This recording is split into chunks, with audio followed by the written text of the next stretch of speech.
नमस्कार, बिहार तक देख रहे हैं आप और आपके साथ मैं हूं आशीष रंजन। बिहार की राजनीति में जेडीयू के अंदर सियासी घमासान छिड़ा हुआ है।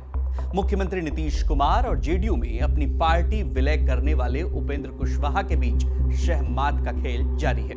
कुशवाहा एक बार फिर से उसी दिशा में कदम बढ़ा रहे हैं जिस रास्ते पर जॉर्ज फर्नांडिस से लेकर शरद यादव और आरसीपी सिंह जैसे नेता चल चुके हैं।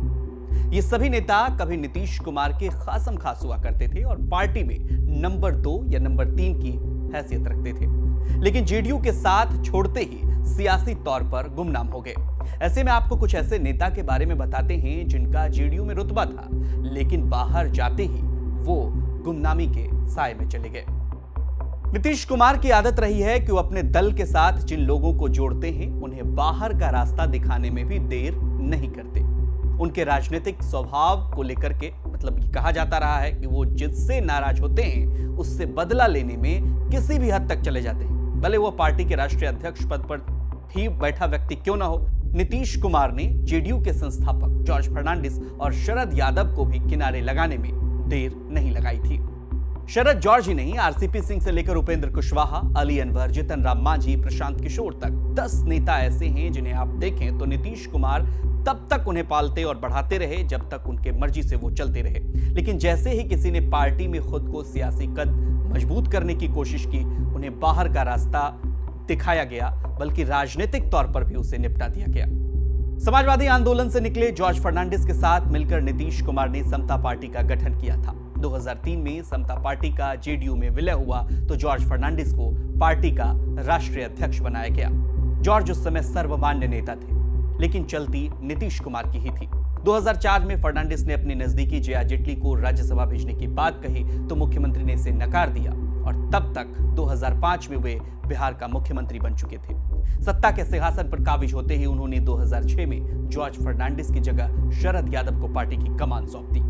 2009 में लोकसभा चुनाव में जॉर्ज फर्नांडिस को टिकट नहीं दिया गया, जिसके बाद उन्होंने निर्दलीय चुनाव लड़ने का ऐलान किया, लेकिन वो जीत नहीं सके। इस तरह जॉर्ज की सियासत दोबारा कभी उभर नहीं पाई। बात शरद यादव की। जेपी के समाजवादी आंदोलन से निकलने वाले शरद यादव ने बिहार की सियासत में नीतीश कुमार को स्थापित करने में अहम भूमिका अदा की थी। 2006 में शरद यादव को राष्ट्रीय अध्यक्ष बनाकर फर्नांडिस को साइडलाइन कर दिया गया। शरद लगातार मधेपुरा से सांसद बनते रहे थे। राजनीतिक रूप से वे भले मजबूत रहे हों, लेकिन मुख्यमंत्री ने उन्हें भी बेआबरू करके जेडीयू से बाहर का रास्ता दिखा दिया। 2016 में नीतीश खुद राष्ट्रीय अध्यक्ष बन गए और शरद यादव 2014 में लोकसभा चुनाव हार गए थे, तो बाद में नीतीश कुमार ने उन्हें राज्यसभा भेज दिया था। नीतीश कुमार ने साल 2017 में महागठबंधन से नाता तोड़कर एनडीए में वापसी की तो शरद यादव बागी हो गए। 2018 में शरद यादव ने जेडीयू से अलग होकर अपनी अलग पार्टी बनाई, लेकिन कोई असर नहीं दिखा उनका। शरद ने अपनी पार्टी का भी 2019 में आरजेडी के साथ विलय कर दिया। आरजेडी के टिकट पर चुनाव भी लड़े, लेकिन हार गए।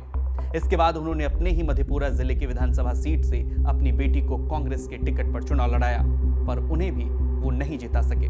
पिछले दिनों शरद यादव का निधन हो गया और समाजवाद का एक पुरोधा हमेशा के लिए चल बसा। भारतीय राजनीति में 2014 के लोकसभा चुनाव में बीजेपी को जिताकर चर्चा में आए प्रशांत किशोर पीके, यानी 2015 में बिहार चुनाव में नीतीश कुमार की सरकार बनवाने में उनकी अहम भूमिका रही।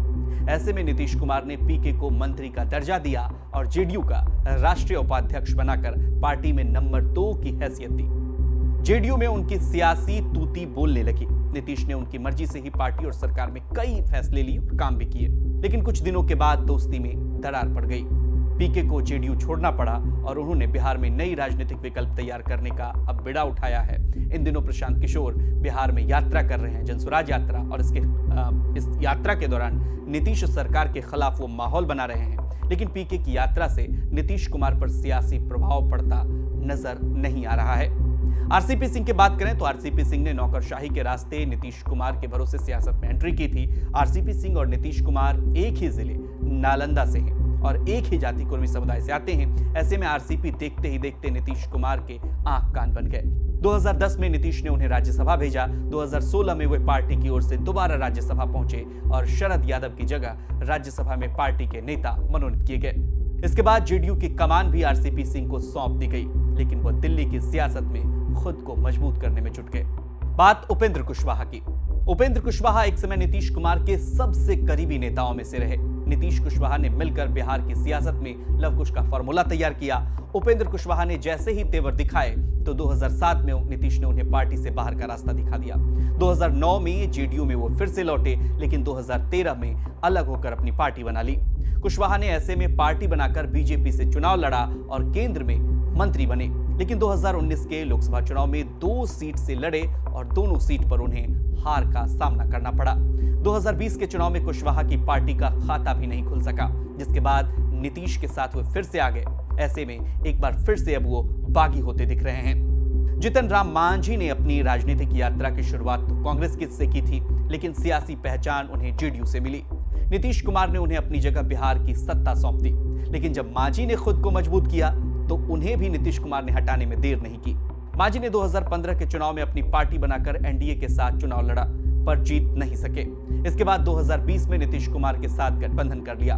ऐसे ही जेडीयू नेता अरुण सिंह, जो जेडीयू में कभी ताकतवर नेता हुआ करते थे, लोकसभा सदस्य रहे, पर कुशवाहा के साथ जाकर आरएलएसपी का दामन थाम लिया उन्होंने। इन दिनों कुशवाहा के साथ उनके 36 के आंकड़े हैं। इस तरह से नीतीश से बगावत कर ये नेता अपनी राजनीति कभी खड़ी नहीं कर सके। इस खबर को फाइल किया हमारे सहयोगी कबूल अहमद ने। बिहार की तमाम खबरों और इस तरह के विश्लेषणों के लिए आप देखते रहिए सिर्फ और सिर्फ बिहार तक। नमस्कार।